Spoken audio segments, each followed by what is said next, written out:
Bung Ansi Lema, sebab saya dari politisi dari PDI Perjuangan tadi kan kalau Dian mengatakan bahwa eh, ekspresi ketidakpuasan presiden terhadap menteri-menterinya ya. Padahal menteri kan yang nunjuk Presiden Jokowi sendiri. Gimana kalau dalam perspektif Ansi gimana?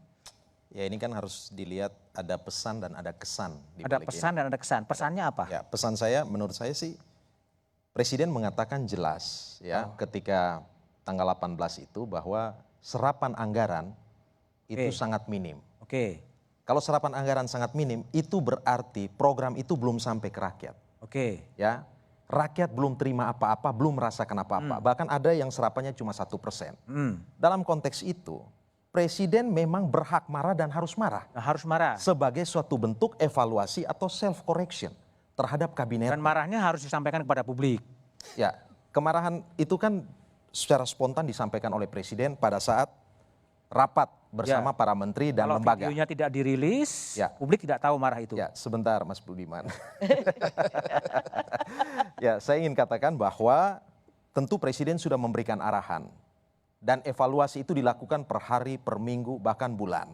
Ya, dan kabinet ini 8 bulan, COVID ini sekitar 3 bulan. 3 bulan. Karena itu menurut saya kemarahan Presiden itu adalah itu sebenarnya murni kemarahan demi rakyat dan untuk rakyat. Demi Kenapa? rakyat dan untuk rakyat. Karena kata kuncinya itu adalah serapan yang rendah. Serapan rendah. Serapan rendah. Lalu Presiden secara eksplisit mengatakan, tolong perhatikan itu, ya, padat karya, sektor padat karya, Oke. infrastruktur,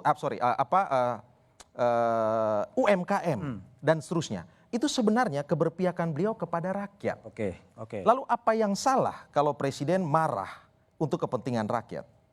Di sini betul-betul Presiden, bahkan saya melihat ini sebetulnya jiwa besar seorang Presiden. Jiwa besar ya. Jiwa besar. Saya mengartikan ini sebagai sebuah statementship Statementship dari seorang Presiden anger Jokowi. seorang Presiden Jokowi. Oke. Jadi oke. kemarahan ala negarawan yang berani kemudian secara terbuka mengakui bahwa memang ini bisa dibaca secara ganda. Oke. Di satu sisi beliau melakukan evaluasi, tetapi beliau juga secara terbuka mau mengatakan bahwa kerja tim saya ini belum perfect, sempurna. belum Oke. sempurna. Baik, Tapi- Ansi Ya, sebagai Mas Budiman. partai koalisi pendukung pemerintah, ini dalam- tadi ada kritik gimana? Jokowi dalam- nggak bisa kontrol Ya, terhadap dalam menteri-menterinya? situasi normal saja, Pak Jokowi itu bekerja cepat dengan speed yang sangat tinggi. Oke. Fokus, detil, capaian-capaian dan targetnya itu jelas. Ah. Apalagi dalam situasi extraordinary ini. Artinya tuntutan kepada tim kabinet itu akan lebih tinggi lagi. Oke. Sementara kemudian evaluasi yang kelihatan tadi lewat serapan itu kan sangat rendah. Maka sangat aneh kalau Presiden itu tidak marah. Oke. Kalau Presiden tidak marah, itu berarti Presiden mati rasa terhadap jeritan dan tangis rakyat. Nah, karena itu tadi saya katakan ini kemarahan yang khas ala negarawan. Kalau tadi ada istilahnya political anger, ya itu bacaan politis, interpretasi politis baik dari analis politik atau dari lawan politik itu sah saja dalam era demokrasi ini. Tapi gini, Ansi, kalau saya lihat pengalaman Pak Jokowi 5 tahun periode pertama gitu kan jarang marah dalam tensi yang seperti kemarin itu. Ya marah biasa gitu kan, spontan. Tapi itu kan kemudian oke lagi. Nah sekarang sampai begitu marah dan disampaikan kepada publik loh, saya marah loh. Itu gimana? Ya, saya cerita aja pengalaman saya ketika rapat dengan Kementerian Mitra Kerja. Tidak saja Pak Jokowi yang geram, kami anggota DPR juga ketika melakukan refocusing dan realokasi, Oke. kami juga melihat seperti yang tadi dikatakan oleh Mas Budiman begitu. Ada kondisi kegagapan ya, terutama dari mungkin birokrasi di level dirjen dan ke bawah untuk menerjemahkan apa yang dipikirkan oleh Presiden diarahkan atau juga yang diarahkan oleh menteri. Ini juga tidak mudah. Anda sebagai Saya kasih partai contoh koalisi satu juga contoh memang konkret. gregetan juga dengan kinerja menteri ya? Saya kasih contoh konkret misalnya ya. Dalam kasus bantuan-bantuan langsung Hah? yang diperuntukkan bagi petani dan nelayan, Hah? itu ada persyaratan harus memiliki akta notaris. Oh. Misalnya, ya, di NTT itu orang urus akta notaris itu 5 juta rupiah. Dalam kondisi orang serba susah seperti ini, ya, pendekatan birokratis formalistik seperti itu, di sisi lain paradigma pandemik ini harusnya ya, pendekatan yang dilakukan oleh pemerintah itu yang quick yielding income and products. Oke. Nah, bagaimana kalau di satu sisi kita masih pola pendekatan yang yang biasa-biasa Nah, saja. kalau Ansi melihat ini kelemahannya pada menteri atau karena memang birokrasi yang jelimet pakai akta notaris, pakai ini, pakai itu, atau di mana sebetulnya di posisinya sebetulnya? Ya, saya kira ini ada beberapa faktor yang turut mempengaruhi itu. Ada level-level of analysisnya di sini. Ya, saya melihat di tingkat birokrasi Dirjen pun itu belum mentransformasi pola pikirnya masuk dalam paradigma pandemik.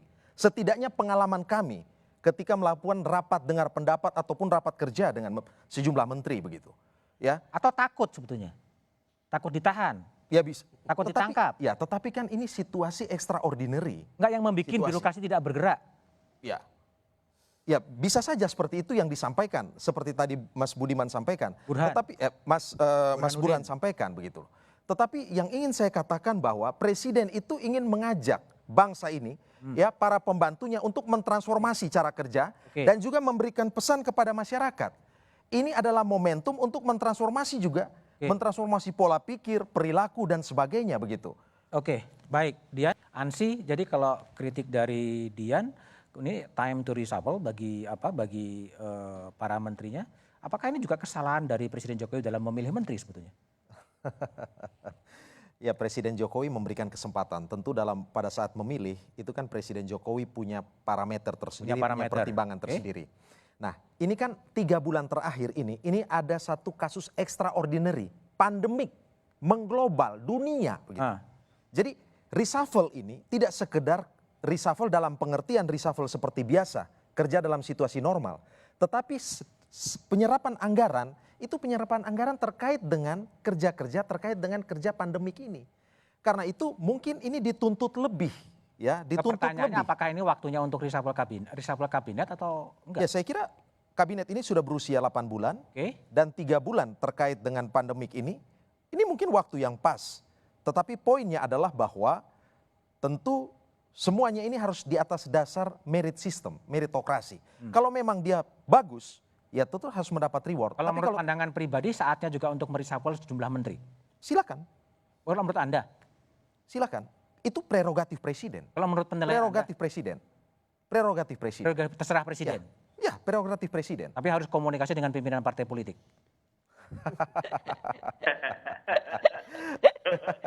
Jadi ini bukan soal ketakutan, tapi memang soal kinerjanya yang memang. Mas Bud, kalau bicara soal narasi besar, Presiden sudah ngomong ini periode penyelamatan. Bahkan kebijakannya sudah ada PSBB, ada Perpu, ada Inpres, refocusing dan realokasi.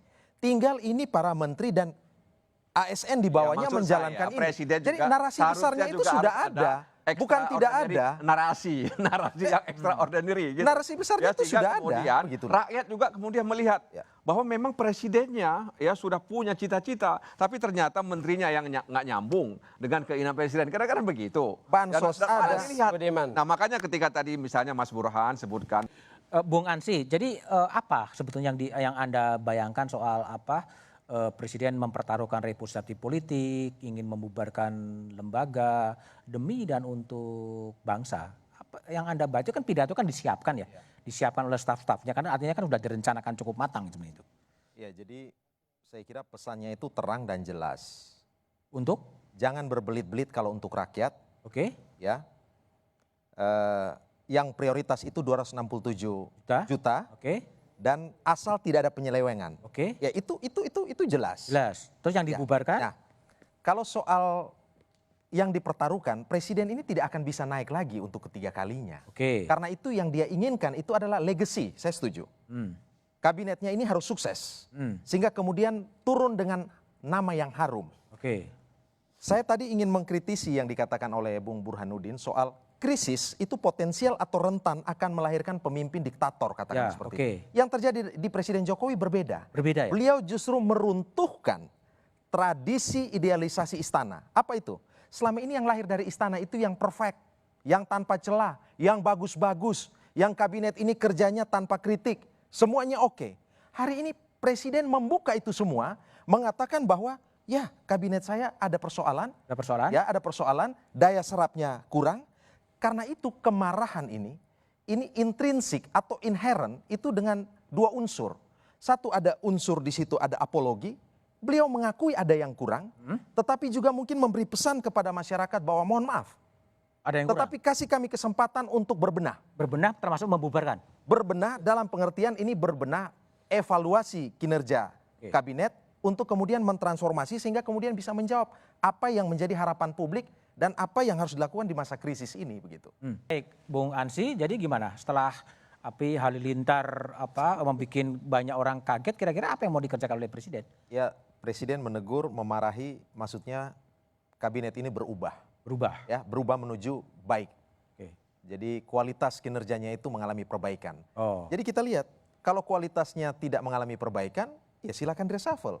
Tetapi kalau ternyata setelah kemarahan ini kemudian menimbulkan perubahan yang cukup signifikan, saya kira bisa diteruskan kabinet ini. Oh. Ini kan presiden yang kemudian memiliki hak prerogatif untuk ini. Ya, jadi ini bukan sekedar ancaman, tetapi ini pesan yang disampaikan oleh presiden berubah loh. Nah, ketika berubah, untuk apa diganti? Kalau berubahnya signifikan, Kalau nggak berubah gimana? harus diganti. Harus diganti. Ya. Harus diganti Nggak, menteri karena menteri. pertanyaannya kan we afford it gitu loh kan, kalau kita harus menunggu sampai berapa lama kita harus menunggu? Ya tentu Gitu. ada Karena korbannya- tenggat. Bentar, kasih Ansi dulu sebentar. Ya, Silakan. tentu ada tenggat waktunya begitu kan. Seperti tadi kita sudah bicara dari 18 ke 28, ada yang bilang ini prakondisi, ada yang bilang ini kasih kesempatan untuk melihat 10 hari ini Ya. kira-kira seperti apa Oh, 10 hari serapannya. lagi ya? Nah, kira-kira seperti itu. Oke, silakan Dian.